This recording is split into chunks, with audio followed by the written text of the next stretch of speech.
आता एक नजर टाकणार आहोत मुंबई आणि पुण्यातल्या महत्त्वाच्या न्यूज टॉप 9 वर। तिसऱ्या मुंबईला उरण, पेण आणि पनवेल तालुक्यातील 124 गावांचा विरोध।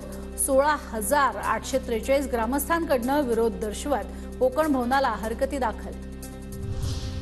मुंबईमधील कामाठीपुरा पुनर्विकासासाठी सल्लागाराची नियुक्ती। राज्य सरकारकडून कामाठीपुऱ्याच्या पुनर्विकासाची जबाबदारी म्हाडाच्या दुरुस्ती मंडळावर। म्हाडा संक्रमण शिबिरासाठी गाळ्यांची चणचण। मुंबईमधील बीडीडी पुनर्विकास प्रकल्पासाठी जेमतेम 500 गाळे उपलब्ध। म्हाडा वसाहतींचा भाडेपट्टा महागच। दंडात्मक तरतुदीत 75%वरून 50%वर।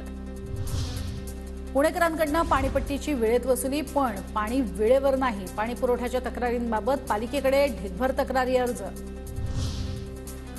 पुण्यामध्ये कार्यालयीन जागांच्या मागणीमध्ये 43% वाढ। पहिल्या तिमाहीमध्ये 1,62,00,000 चौरस फुटांचे व्यवहार। देशात बंगळुरू आघाडीवर। पुण्यामध्ये नालेसफाईसाठी 10 मे पर्यंत मुदत। महापालिका आयुक्तांचा आदेश। लोकसभा निवडणुकीची आचारसंहिता लागू होण्यापूर्वी नालेसफाईला सुरुवात।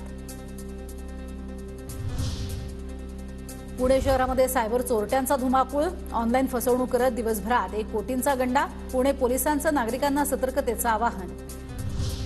पुण्यामध्ये तृतीयपंथीयांसाठी आता नवी नियमावली। चौकांमध्ये सिग्नलला नागरिकांकडे जबरदस्ती पैशांची मागणी करणाऱ्या तृतीयपंथीयांवरती कारवाई होणार। पुणे पोलीस आयुक्तांचे आदेश।